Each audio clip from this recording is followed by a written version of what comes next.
Salam alaikum wa rahmatullah, Adam de Roqia France, marhaba bikum. Comme promis, j'ai tout fait pour que cette vidéo, cette première partie sera, Inch'Allah, sur YouTube pour que vous les aurez le samedi soir. Inch'Allah, que ces histoires vous plaisent. Et surtout, le plus important, prendre des leçons. Et ibra, qu'est-ce qu'on dit ibra? Vous les écrivez. Prendre des ibra, des leçons, et ce que vous allez avoir comme conclusion, c'est très bien de le partager avec les gens dans les commentaires. Merhaba pour les nouveaux. Je vois qu'il y a beaucoup de gens qui regardent les vidéos mais qui ne sont même pas abonnés. Vous ne perdez rien du tout. C'est très bien d'avoir des abonnés pour que YouTube mette notre vidéo parmi les premiers, comme on dit, dans la première page, pas dans la dernière page. Et on commence, Inch'Allah, notre histoire qui est pure marocaine, qui vient de Azilal. Si vous connaissez Azilal, vous écrivez, vous allez le trouver. Donc, cette histoire, ce qui est bien, il est vraiment, j'ai pris des notes pour ne pas vraiment oublier, pour vous faire passer toutes les plus importantes. Il est vraiment plein de l'émotion, l'excitation, la peur. Il y a aussi l'amour, il y a aussi la drama, et aussi il y a l'ambiguïté. Et subhanallah, il y a aussi le qada et le qadar, le maktoub. Tout ça, et comme j'ai dit, le plus important, c'est la ibra, c'est la conclusion et les messages que vous allez avoir à travers cette histoire, surtout pour les gens qui ont la ultra protection et qui ont les aides de djinn. Quand vous allez finir cette histoire, surtout première partie, deuxième, troisième, possible la quatrième partie, il y aura une conclusion. Inch'Allah. On commence. Donc, dans la ville de Azilal au Maroc, dans un douar qui appartient à Azilal, un douar, un village, il y avait une famille qui sont au milieu. Yani, alhamdoulilah, ils n'ont pas beaucoup de moyens. Ils vivent avec la baraka. Nous, au Maroc, on croit beaucoup dans la baraka, la bénédiction d'Allah. Car si la baraka, c'est Allah, il te met la baraka dans votre 5 €, c'est comme l'équivalent possible de 50 € de quelqu'un d'autre qui n'a pas de baraka. Vraiment, vous allez voir une lumière spirituelle descendre sur votre baraka, accompagne votre baraka. Subhanallah. Cette famille, il y a Jilali qui est le père. Il y a sa femme qui s'appelle Fatma. Il y a leur fille qui s'appelle Kaltoum, qui a 16 ans.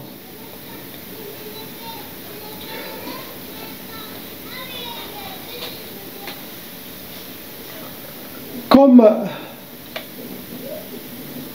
la maman était un peu malade, il a eu des problèmes de santé.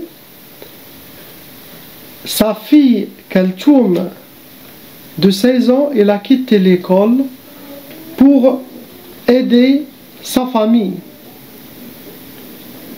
Vous savez qu'au village, les hommes travaillent, les femmes travaillent. Pour Jilali, il était un homme très très bien. Il était partout. Il n'avait pas de travail fixe, mais il était disponible à tous les travaux à faire. Quand il a un travail, il voulait trouver là-bas pour amener un peu de risque pour sa famille. Il peut être aujourd'hui jardinier.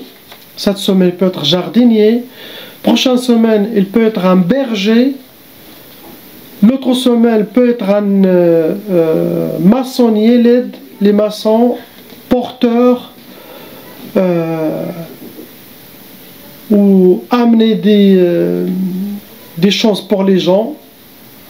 Il va à la ville et retourner. Donc, c'est comme ça comment il cherche son rizq. Et sa femme, Fatma, bien sûr, il s'occupe de la maison.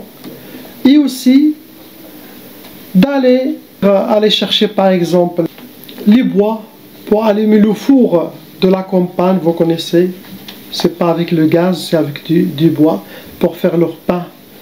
Masha'Allah, pain de la campagne et tout ça. Donc tout ça, ça prend beaucoup d'efforts. Mais comme il était malade, donc Kaltoum, il a arrêté l'école, il a décidé d'aider sa maman, d'aller faire sortir les petits chèvres ou les moutons. Ils n'ont pas grand chose, 2 ou 3, mais c'est ça comment ça marche, des petits poules pour les œufs et tout ça. Avec le temps, subhanallah, Fatma, il tombe plus malade et plus fatigué. Du coup, Jilali, il avait la chose la plus chère chez lui, c'était Fatma, sa femme. Elle l'aimait un amour aveugle, un amour immense, subhanallah. Le vrai amour que chaque homme doit donner à sa femme. Il doit la traiter comme sa reine, toujours. Et ça détruit Jilali de la voir malade. Et surtout, il n'a jamais été voir docteur, car ils n'ont pas les moyens d'aller descendre jusqu'à la ville et prendre un hôtel ou aller chez les gens et la soigner. Donc, les gens du village, il y a des villages qui sont vraiment loin. Qu'est-ce qu'ils font?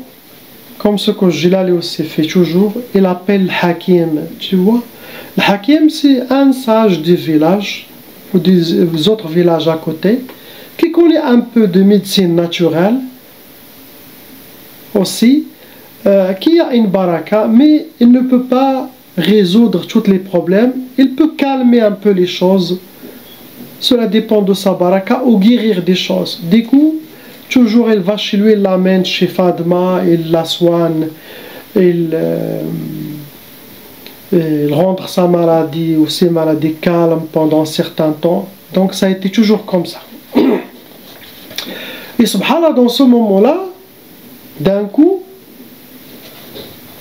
il s'avérait que Fatma, elle était enceinte. Kaltoum était très contente, le papa, mais en même temps il s'inquiète pour sa santé. Est-ce qu'il peut vraiment avoir la force d'être enceinte et tout ce temps? Alhamdulillah. Le temps est passé très très bien, avec plein de baraka.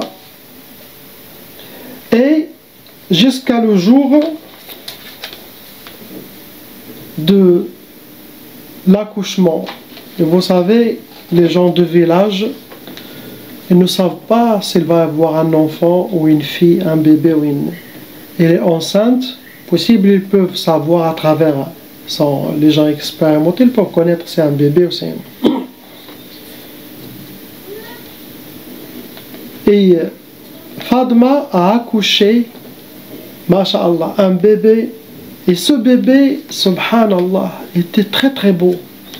Allah il a donné une beauté, en bonne santé et tout.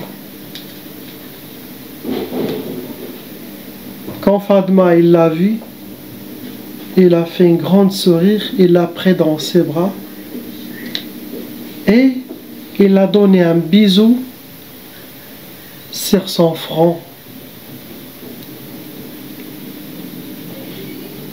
Il l'a mis sur elle et Fadma est partie. Elle est décédée. Son âme a été libérée.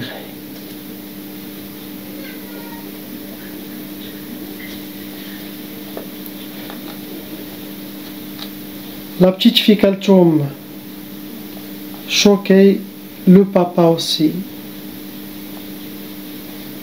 choqué, ils ne savent plus quoi faire. Les gens du village, alhamdulillah, ils ont tous se rassemblé. Chacun il a fait chez lui du couscous pour accueillir les gens pour le funérail, pour la janaza. Ils ont allé à leur cimetière, ils ont tout fait. Car Jilali était en choc et ne sait plus quoi faire avec son enfant dans ses bras. Tout est passé très bien. Les gens du village sont tous venus. Ils ont facilité les choses pour Fadma.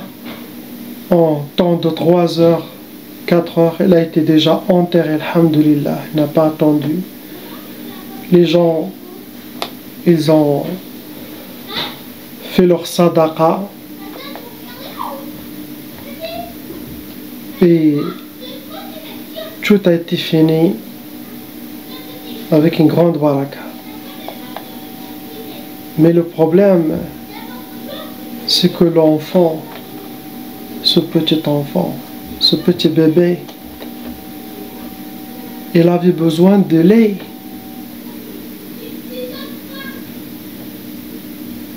Et dans le village, il n'y avait pas une femme enceinte pour l'aider. En cherchant Jilali, en panique, alhamdoulilah, parmi les gens qui étaient de passage au village, ils ont vu le funérail. Il a été... il a vu le lait, il a vu un bébé, du coup, il l'a aidé, il a accepté d'aider Jilali pour nourrir son enfant. Mais c'est l'enfant, pour le bébé, il refuse de boire le lait. Il a essayé plusieurs fois avec lui, mais le bébé refuse, il ne veut pas. Et il pleure. Et cette femme était quelqu'un de bien. C'était pas quelqu'un de mauvais, elle était de bien. Il a été pendant cette journée, il a dit je peux l'aider ou rester même 2-3 jours jusqu'à que vous trouviez quelque chose. Car elle était de passage. Le temps c'était déjà la nuit, car sa femme elle est décédée, Fadma elle est décédée vers l'Asr. Du coup, vers l'Aïcha, ils ont tout fini. Ils ont fait l'enterrement et tout.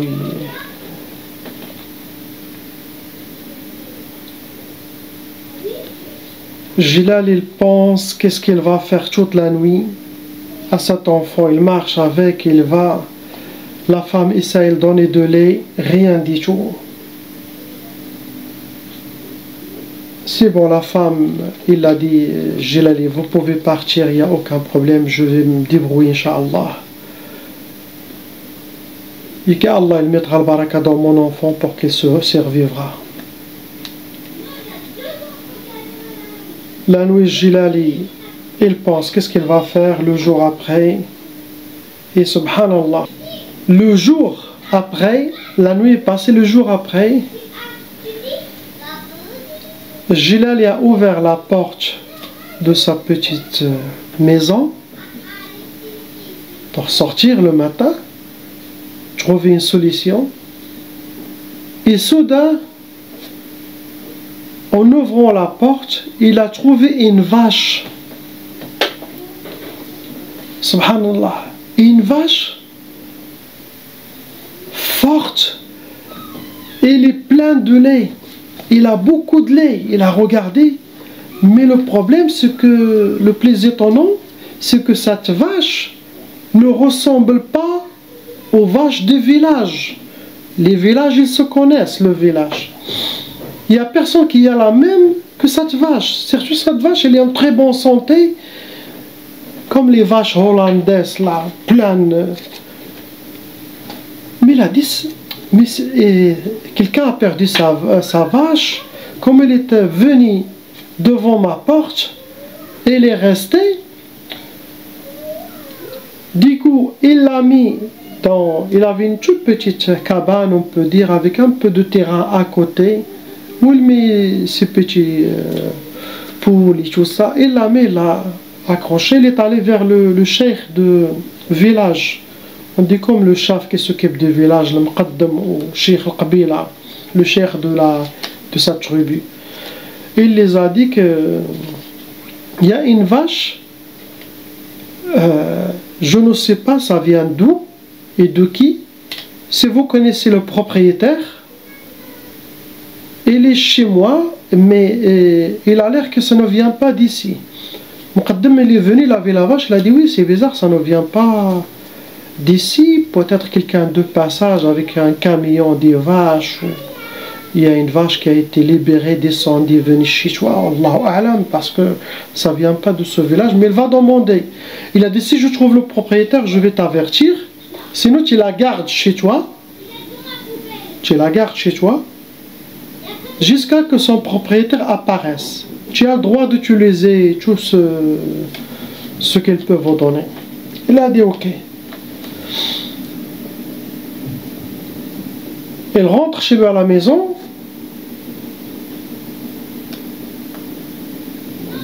Le petit pleure. Et sa petite fille, Kaltoum, il lui a dit, bah, mon père, regarde la vache, mashallah, il a beaucoup de lait. On peut prendre ce lait et essayer avec mon frère. Peut-être, Inch'Allah, il va... De toute façon, il n'avait pas d'autre solution. Ou aller à la ville, chercher de la poudre, lait en poudre ou quelque chose, le donner au biberon. Ou il y avait là-bas, ils n'utilisent pas les biberons. Dans les villages, c'est mal vu. Tout est à lettre. Du coup, il n'y a pas de pharmacie. Il y a des places isolées au Maroc, vraiment. Ils ont dit Bismillah. Ils ont pris le lait et ils l'ont donné au bébé. Et subhanallah, il a accepté de boire ce lait. Il a bu, il a été rempli, il a fait une très grande sieste. Il a bien dormi. Ils étaient contents. Alhamdulillah. Ça a continué. Premier jour, très bien. Deuxième jour, 3 jours, très très bien. Le bébé en bonne forme, il mange bien et tout. Et le 3e jour, Jilali entend quelqu'un qui à la porte. En même temps, quand il a senti quelqu'un qui tape, il a dit peut-être c'est le propriétaire de cette vache. Et avec cette vache, on a survécu avec le bébé peut-être elle est venue pour prendre sa vache, et ça c'est un très grand problème. Il est allé, en ouvrant la porte, il a trouvé, Bismillah, mashallah, une très belle femme, bien habillée. Elle était habillée en blanc.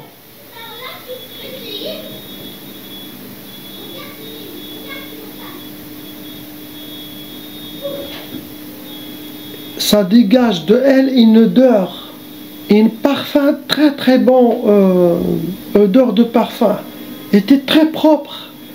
Ça se voit comme il vient d'une grande famille, très riche. Avec sa main, qu'est-ce qu'on dit le goufa?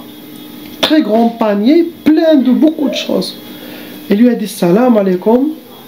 Je lui ai dit salam alaikum. Il a répondu wa alaikum salam. Il a dit, vous ne me connaissez pas. Ça fait 2 ou 3 jours, j'étais au passage et j'ai vu une janaza funéraille et j'étais au courant qu'il y a une femme qui a perdu sa vie pendant l'accouchement. Ça m'a touché. Je suis venu aujourd'hui pour vous visiter et aussi visiter le petit enfant, est-ce qu'il va bien? Et Jilali lui a dit Alhamdulillah, Barakallahu fik, vraiment il va très très bien grâce à la vache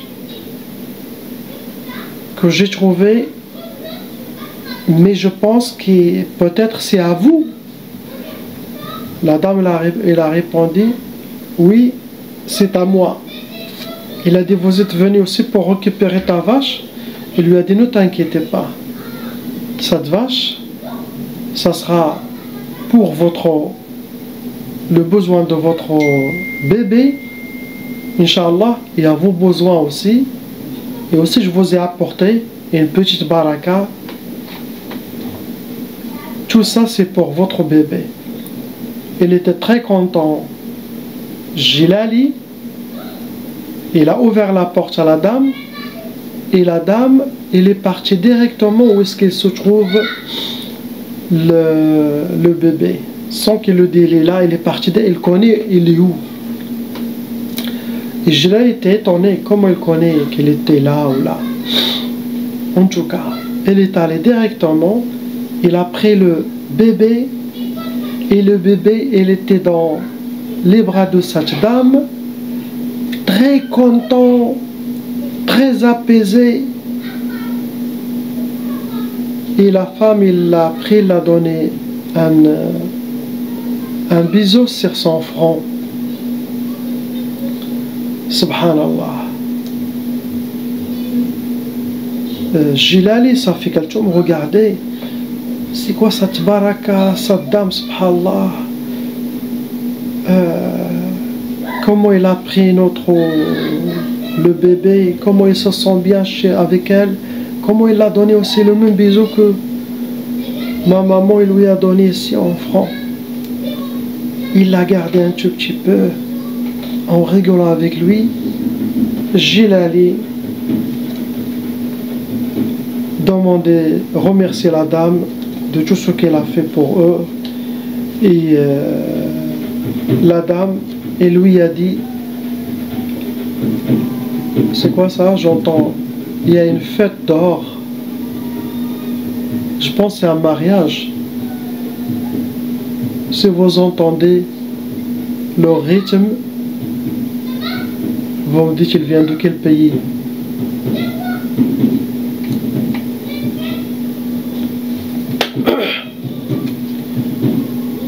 Et la dame, elle lui a dit, ne t'inquiétez pas, je vais essayer de venir une fois par mois, Inch'Allah, pour vous visiter, pour Allah, et visiter ce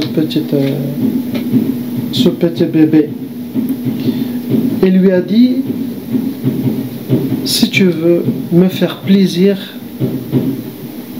et me rendre vraiment contente, si tu peux l'appeler à votre bébé, l'appeler le Mortar,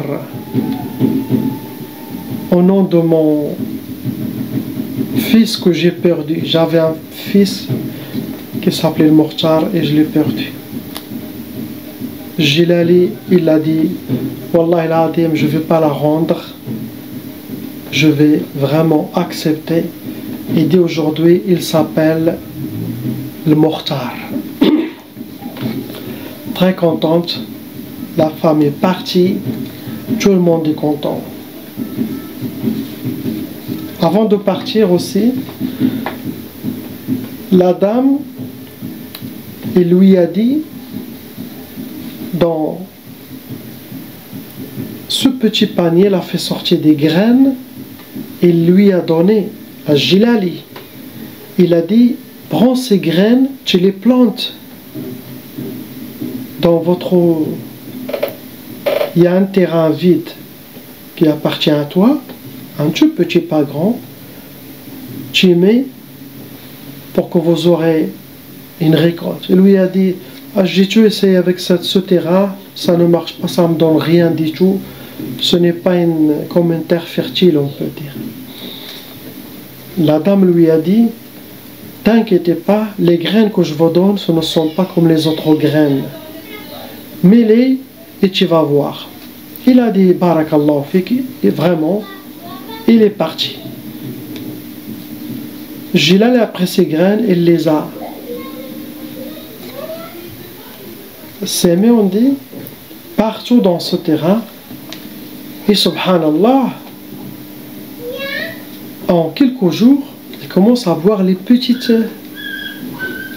herbes qui poussent différents. Le temps passe et ça se voit, ça va venir une très grosse récolte de toutes les choses, fruits, légumes, des graines, subhanallah.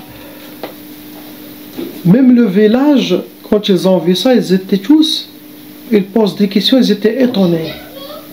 Comment, subhanallah, ce terrain, il lui a donné tout ça.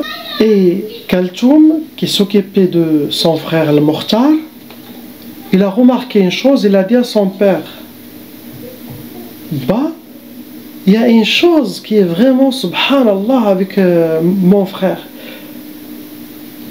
Toujours, je le vois rigoler tout seul ou avec quelqu'un, et en même temps, plusieurs fois je viens pour le changer, je le trouve propre. C'est comme quelqu'un, il le nettoie.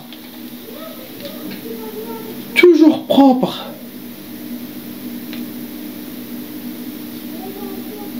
Et aussi, ça on a dit, les mois passent, il a dit, je l'entends toujours jouer et dire maman, maman. Ils étaient étonnés. Jilali, il était étonné de cet enfant. Qu'est-ce qui se passe? Du coup, la dame venait toujours, comme on a dit, une fois par mois. Et bien sûr, le Mokhtar, très très content de voir cette dame. Toujours, qui vient avec des cadeaux, et surtout quand il amène des choses, toujours, il dit ça, c'est pour le Mokhtar.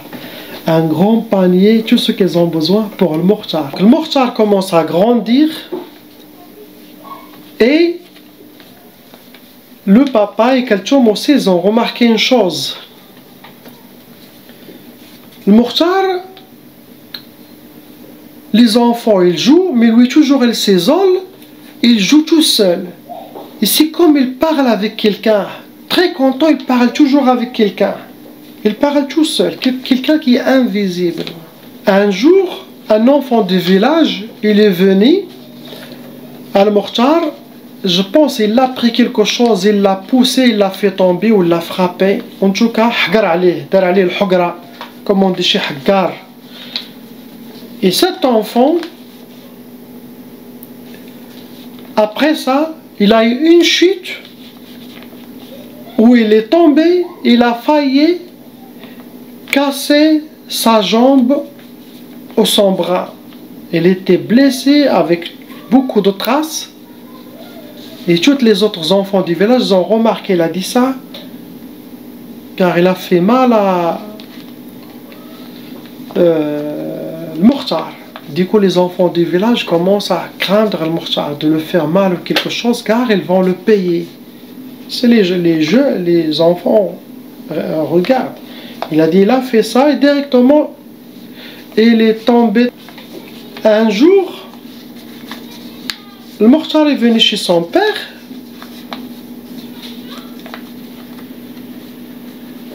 Et il lui a dit, papa, tu sais, maman, il m'a appris le Coran. Il a dit, quelle maman tu parles? Il a dit, ma maman, qui vient toujours. Il parle de la dame qui vient. Il a dit, ok. Gilal était étonné de ce qu'il dit. Il a dit, récite-moi qu'est-ce qu'il t'a appris. Et le Mukhtar commence à réciter le Fatiha. Subhanallah. Et là, le papa, il a été bouche bée, car il n'a pas appris le Fatiha, lui. Il est encore très très jeune aussi, cet enfant. Et vraiment, il a mémorisé le Fatiha. Il a commencé à avoir des waswas. Le papa, il a dit, ce qui se passe à notre enfant, c'est vraiment bizarre. Je dois l'amener chez un frère. Du coup, il l'a amené chez un frère des villages, un cheikh, pour voir qu'est-ce qu'il a son fils, car tous les événements qui se passent avec lui, ils ont remarqué qu'il y a quelque chose de bizarre.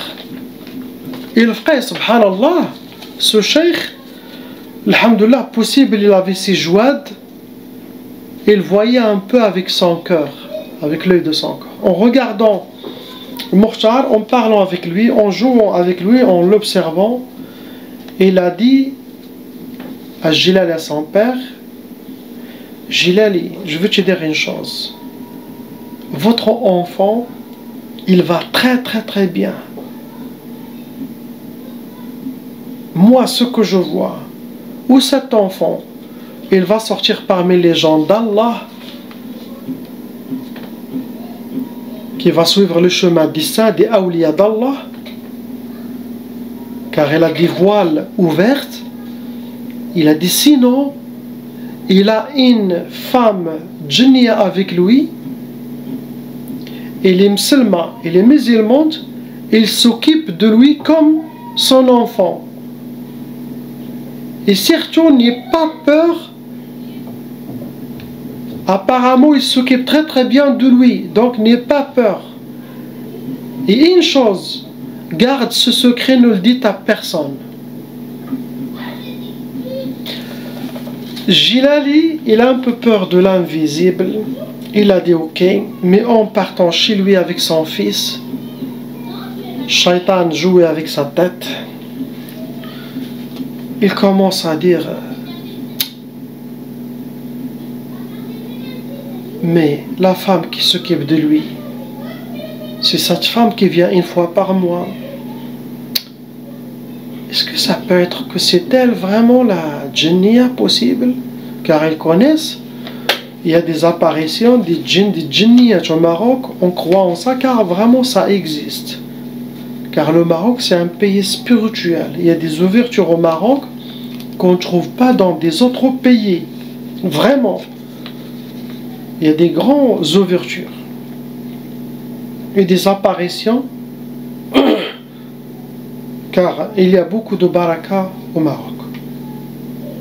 Et où est-ce qu'il y a le baraka?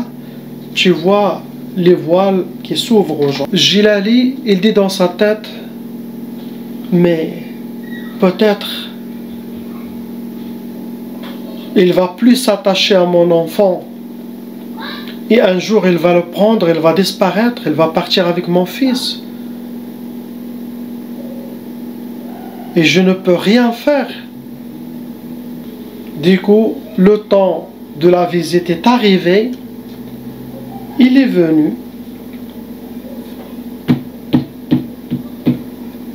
Gilali a ouvert la porte. La dame, avec un grand sourire, avec ses barakas aussi qu'elle a amené, il a dit salam alaikum. Gilali ne l'a pas rendu la salam, il n'a pas répondu.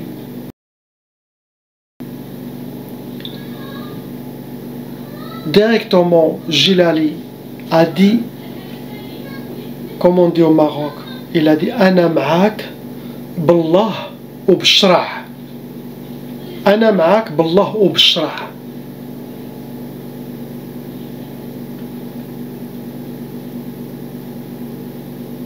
Quand il a dit ça, la dame a tourné directement son dos et il est parti. Quand on dit, surtout djinn musulman, Ana ma'ak billah ou b'shrah, vous écrivez la traduction en bas, les djinns musulmans ne reviennent plus.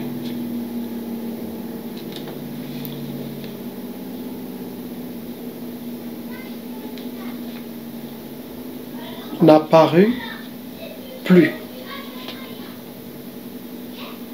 Ana ma'ak billah ou b'shrah, ça veut dire moi et toi, on est devant Allah et devant ses lois divines, devant son shrah, sa sharia. C'est comme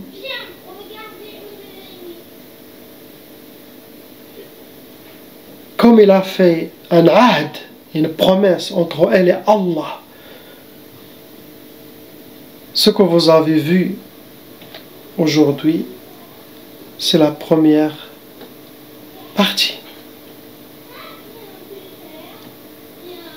Et ce que vous avez entendu uniquement dans cette histoire vraie, réelle, que l'enfance de l'Mukhtar. Dans les prochains épisodes, vous allez entendre, Inch'Allah, son adolescence, quand il va grandir encore. Vous allez voir sa jeunesse, et vous allez voir quand il est devenu un homme. L'histoire continue, ce n'est pas encore fini. Partagez cette histoire. Dites dans les commentaires qu'est-ce que vous avez senti. La ilaha illallah Muhammadun Rasulullah. À la prochaine, à la deuxième partie, Inch'Allah. Salam wa rahmatullah.